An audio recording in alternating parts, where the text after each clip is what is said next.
Yesterday, we did our top 5 favorite movies of 2017, so click the link if you would like to check that out. Right now, these are our top 5 worst of 2017.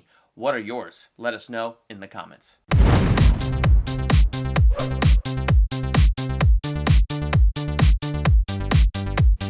Welcome to Durbania. I'm Durbin. I'm Laura. And this is our top 5 worst movies of 2017. I said this in the last video, so it's worth repeating in this one. I had a hard time with both of these lists because some of these movies were just forgettable this year. And I started off with a hard time, and then I started looking at our reviews. I'm like, oh man, I forgot about that movie. I had like 15 movies on my bad list when I started.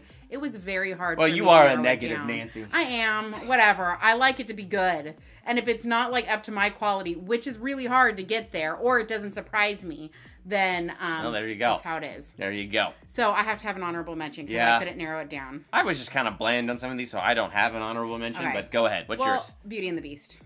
Oh, yeah! Yeah, I was very, very disappointed. I love... Was that 2017? Yeah, that was March. And so I love the cartoon. And I just was very disappointed in the movie. More so, I mean, if you're sitting next to, an 8-year-old girl, and she gets up and looks at her mom and says, "Is it time to go? This is so long." And it wasn't even to the fight, anywhere close to the fighting sequence. I'm like, that just tells you there were some great elements to it, so that's why it's not in my bottom 5. But it just goes to say that I just was very disappointed in that movie this year. I understand that. I don't know.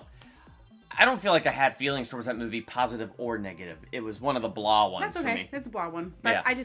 it's probably because of my passion for the cartoon. Probably. Well, kick us off with your number 5 least favorite. So my number 5 least favorite, Atomic Blonde.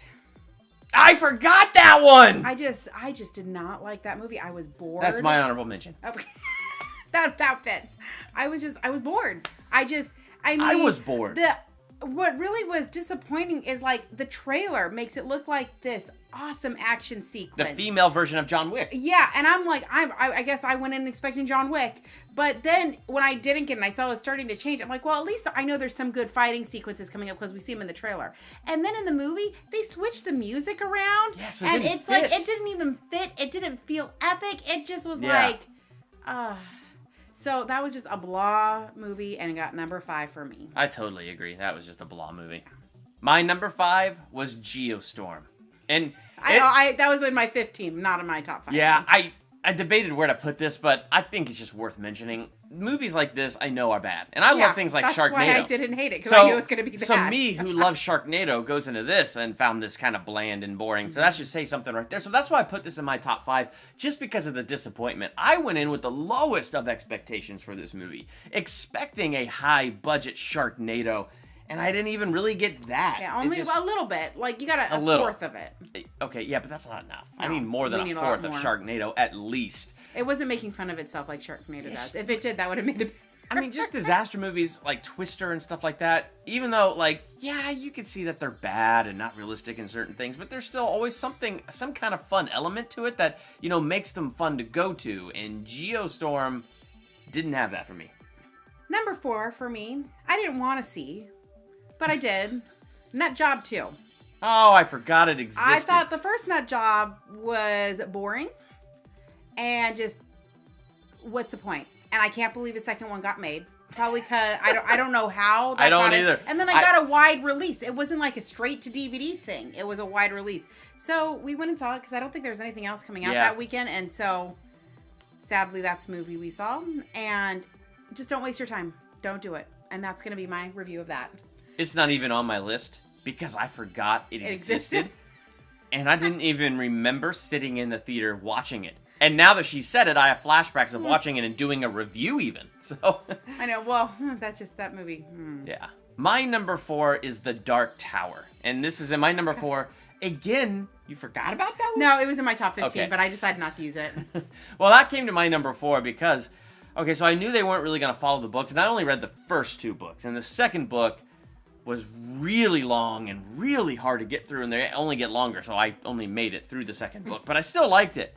And so I was looking forward to the movie, and I knew they weren't going to go with the book, that it was going to be its own thing with the, concept and stuff. And so I was like, okay, I was looking forward to it, and I figure one way or the other, Idris Elba and things like that, it's got to be good.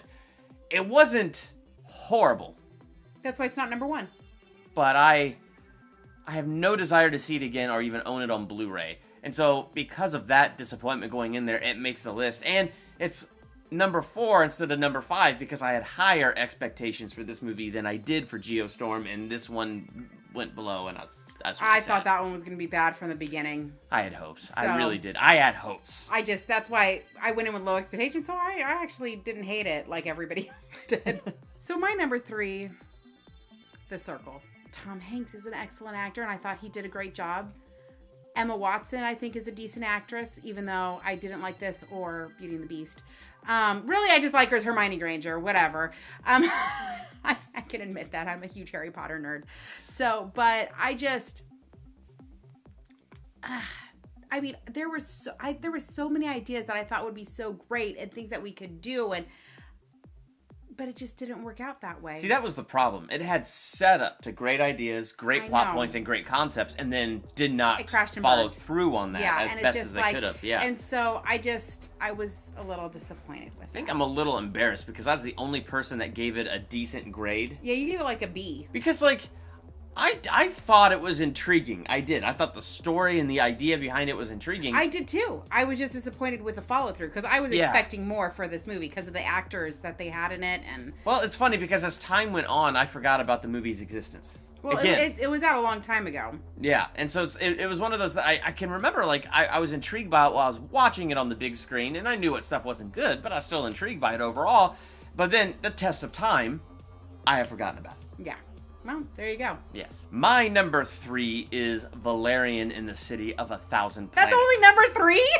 There were 2 others that I like less. And Valerian is at... Wait, did you do your number 3? I did. Mine was a circle. Oh, that's right. Gosh. I guess that conversation was so bland I forgot where I was. I went right with the movie. Oh my gosh. Okay. So here's why it's not in my number 2 or my number 1. I thought the visuals were really good. I'm really interested to know what your number 2 and 1 are. I know, but you won't be surprised when you hear what You're they are. right. But yeah, so I don't know. Like the visuals and stuff in Valerian were really, really good, and like the concept behind it. But what drug it down was the leads.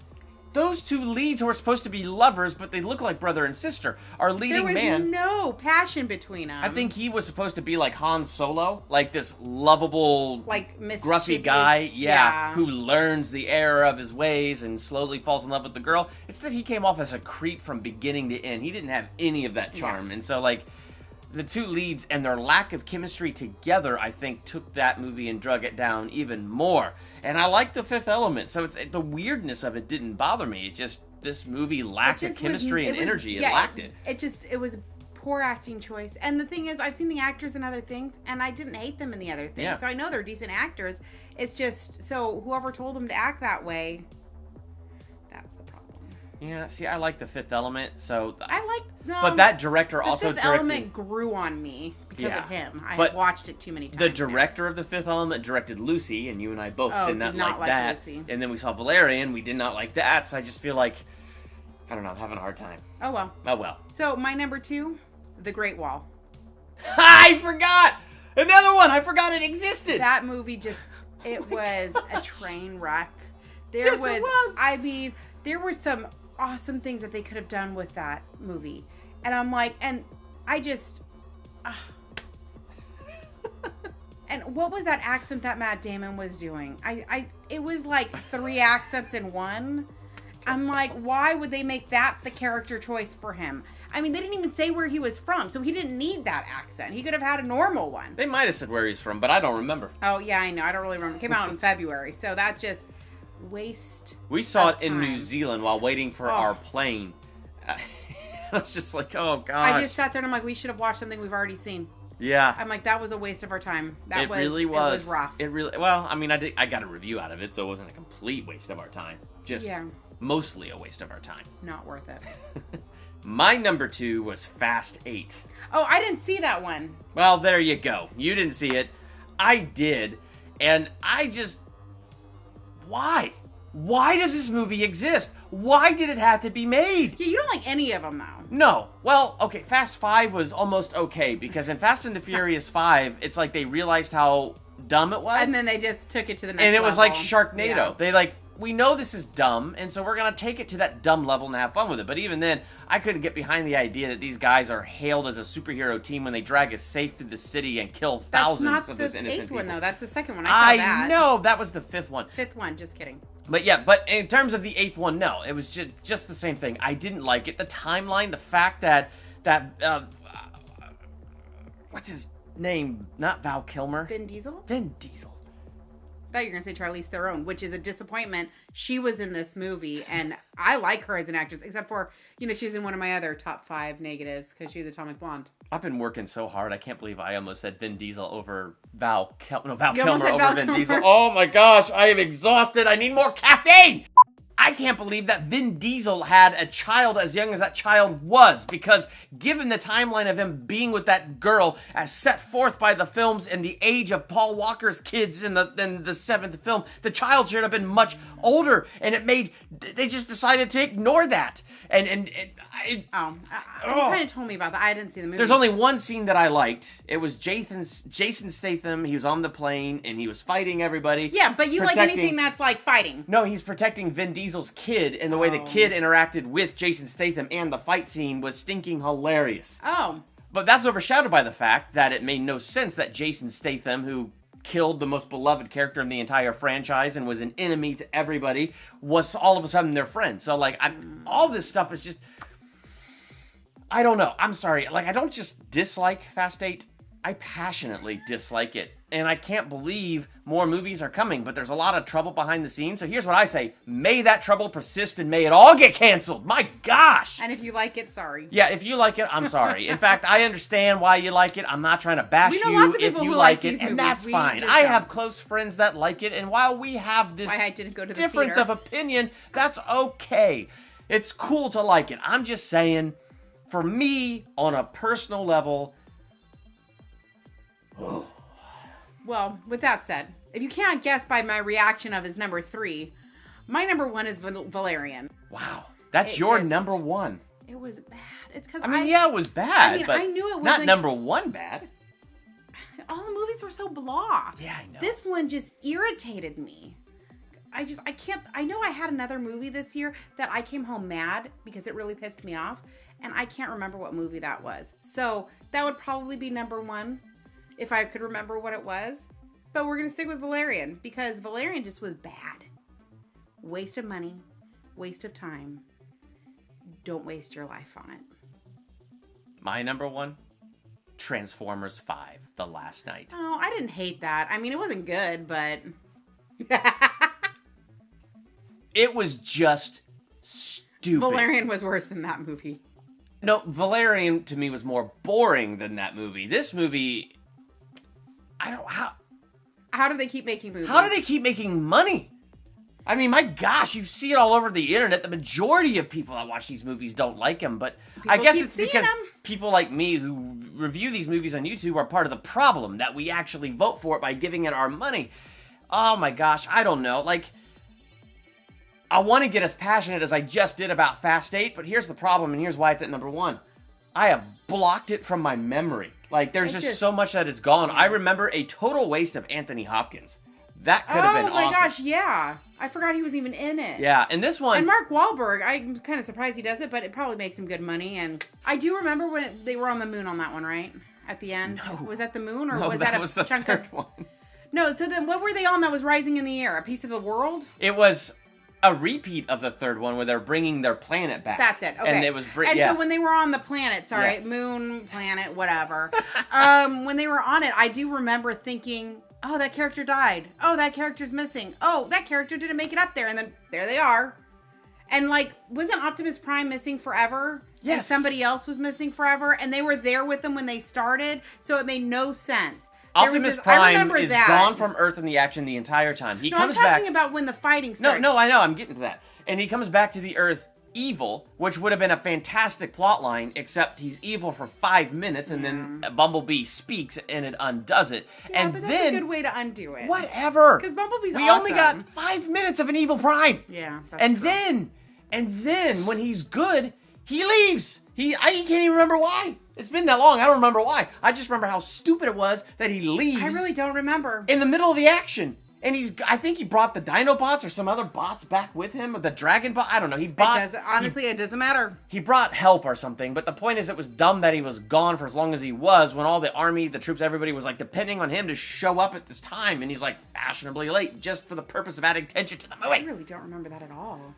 Oh, and the kid. I don't really. I kind of remember the kid a little bit, and the little robot. The little robot I liked. Yeah. I remember liking that one. It's just really hard to remember that movie. You know, I've gotten some nice comments when I did a theological analysis on Transformers where people were very happy to see somebody not bash Transformers. So to those people, I do apologize. Transformers it's not for me. But again, like Fast 8, if you enjoy it, have a blast with it. I love the first one. Well, I don't love it, but I like it. The first one's good. At the end of the second one onward, it lost me. But there is fun to be had with it. I will give that. There is definitely fun to be had with it, but I'm not a Transformers person. Well, there it was. Our top 5 worst movies of 2017. Now, movies are fictitious things, and we all have our own opinions on them, so your opinions are going to be very different than my opinions. So, what are your top 5 worst movies of 2017? Let's talk about that in the comments. And while you're there, hit the subscribe button to become a Durbanian, and hit the bell next to the subscribe button so you're notified when I drop a new ranking video, a movie review, theological analysis, trailer reaction, or, anything else. So make sure you hit that button, and Happy New Year's.